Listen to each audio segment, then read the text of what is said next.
there is an uncomfortable truth that has existed throughout almost every human civilization. No matter how advanced societies become, wealth has never been distributed equally.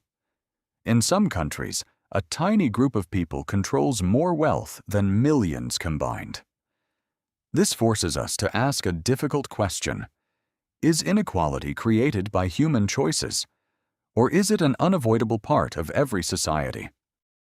History shows that inequality is not a new phenomenon.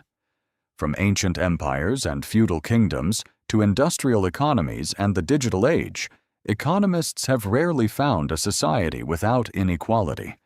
But this does not mean all societies are unequal in the same way. The real question is not whether inequality exists, but how much inequality a society can tolerate. To measure economic inequality, economists use something called the Gini index. A Gini score of 1 means one person owns everything while everyone else has nothing. A score of 0 means everyone has exactly the same wealth, but neither extreme exists in the real world. A world where one person owns everything would collapse because everyone else could not survive.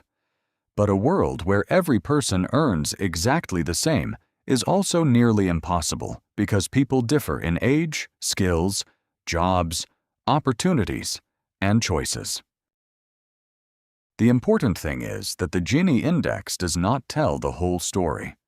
Two countries may have similar levels of inequality, but completely different reasons behind them.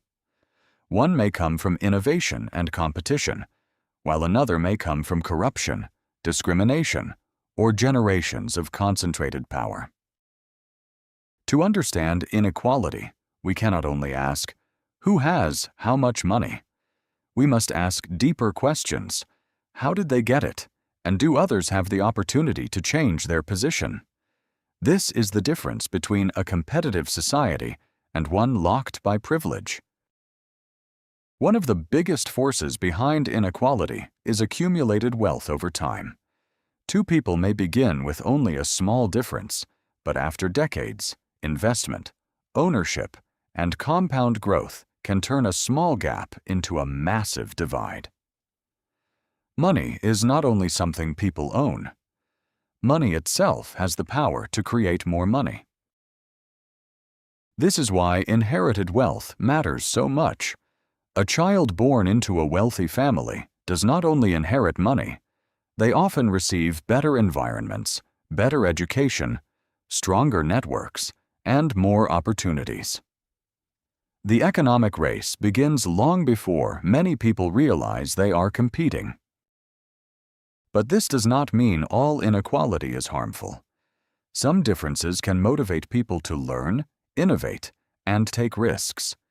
If every decision produced exactly the same outcome, societies might lose part of the incentive that drives progress.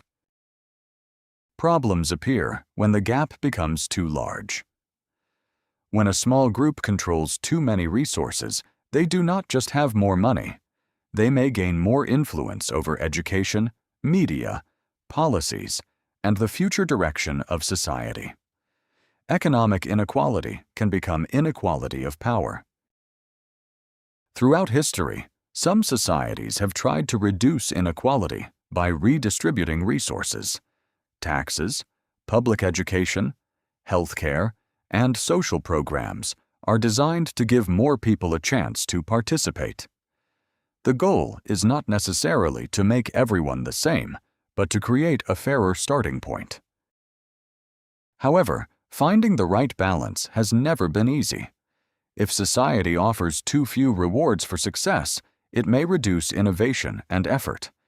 But if rewards are concentrated among too few people, many may feel that no matter how hard they work, they cannot move forward. Some countries have shown that economic growth and greater equality can exist together. They invest heavily in education, skills, and systems that help people adapt as economies change. The challenge is not only dividing the pie differently, but helping more people contribute to making the pie bigger. Technology is creating a completely new challenge. Artificial intelligence and automation may make humanity wealthier than ever before. But the important question is, will this enormous value be widely shared or concentrated among those who control the technology?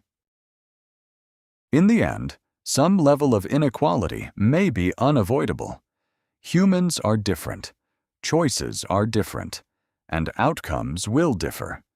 But how extreme inequality becomes, and whether it comes from opportunity or privilege, depends on how we design our societies. The real question may not be, can we create a perfectly equal world? Perhaps the more important question is, can we build a world where differences still exist, but everyone has a real chance to rise? In the 21st century, the question of inequality may become more important than ever. In the past, the greatest sources of wealth were land, factories, and machines. But in the future, the most valuable assets may become data, algorithms, and artificial intelligence. Those who control the most powerful technologies may control the most valuable resources of the new economy. Some believe technology will create an age of unprecedented prosperity. Machines could replace dangerous jobs, AI could increase productivity, and wealth could become more abundant than ever before. But others ask a troubling question. If machines create most of the value, who will receive the benefits from that value? Perhaps humanity's greatest challenge is not eliminating inequality completely. That may never be realistic. The real challenge is building a system where success is still rewarded, but where the circumstances of someone's birth do not determine their entire future. A fair society is not necessarily one where everyone finishes the same, but one where everyone has a chance to begin. Inequality has followed humanity since the earliest civilizations, and it may continue into the future. But history also shows that societies are not fixed. Laws, technologies, and human choices constantly reshape the world. So the final question is not, will inequality disappear? But, do we want to build a world where opportunity belongs only to a few or to everyone?